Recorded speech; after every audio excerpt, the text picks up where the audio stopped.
تمام دیکھنے اور سننے والوں کو وجی بھائی کی طرف سے السلام علیکم۔ آج ہم بات کرنے جا رہے ہیں ایک ایسے دل دہلا دینے والے واقعے کی جس نے انسانیت کو شرمندہ کر دیا، جس نے باپ کے سینے میں دفن خوابوں کو کچل دیا اور ماں کی آنکھوں میں ایک ایسا طوفان چھوڑ دیا جو شاید کبھی تھم نہ سکے۔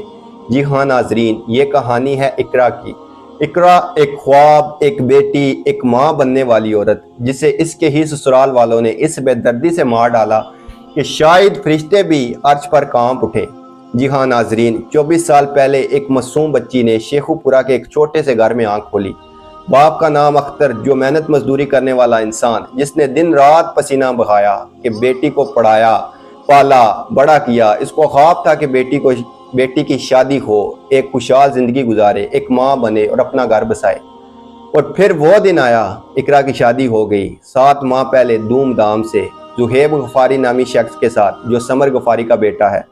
اقرا نے خواب دیکھے، امیدیں باندھی اور اپنی دنیا بسانا شروع کی، لیکن یہ شادی نہیں، ایک جیتا جاگتا قید خانہ بن گئی۔ اکثر ماں باپ سے اقرا کہتی، امی ابو مجھے مارا جاتا ہے، تانے دیے جاتے ہیں، لیکن ایک باپ ہمیشہ یہی سوچتا ہے بیٹی ہے، نیا گھر ہے، وقت کے ساتھ سب کچھ ٹھیک ہو جائے گا، لیکن نہیں ہوا۔ جی ہاں ناظرین، 7 جولائی 2025 کو زہیب اقرا کو واپس سسرال لے گیا اور 9 جولائی رات 9 بجے ایک کال آتی ہے، سمر غفاری کی آواز میں ایک عجیب سا ٹھہرا ہوا خوف، آپ کی بیٹی کی طبیعت خراب ہے، فوراً آ جائیں۔ باپ ہوتا ہے، باپ اختر ماں نصرت کے ساتھ فوراً موٹر سائیکل پر بیٹھے اور وہاں ان کے گھر چلے گئے۔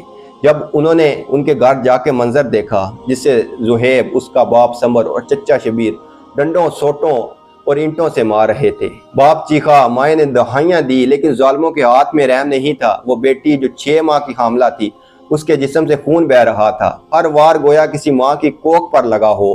جلدی سے نانکانہ کے DHQ اسپتال لے جایا گیا۔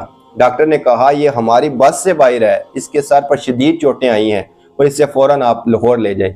جنرل اسپتال لاہور میں اقرا کو وینٹیلیٹر پر رکھا گیا۔ ماں باپ دعاؤں میں مصروف، ڈاکٹر علاج میں بے بس اور اقرا آخری سانسوں میں۔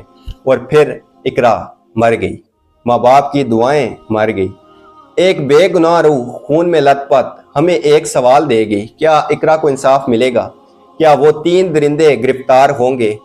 کیا ہمارے معاشرے میں بیٹیوں کی حفاظت صرف نصیحتوں سے ہوگی؟ کیا صرف صبر شکر کہنے سے درندے باز آ جائیں گے؟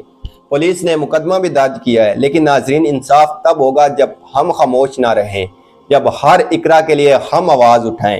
اقرا کی کہانی صرف ایک واقعہ نہیں، یہ معاشرتی ظلم کی چیخ ہے۔ اگر آج ہم نے آواز نہ اٹھائی تو کل کو شاید کسی اور باپ کی بیٹی، کسی اور ماں کی گود اس طرح لٹی ہوئی ملے۔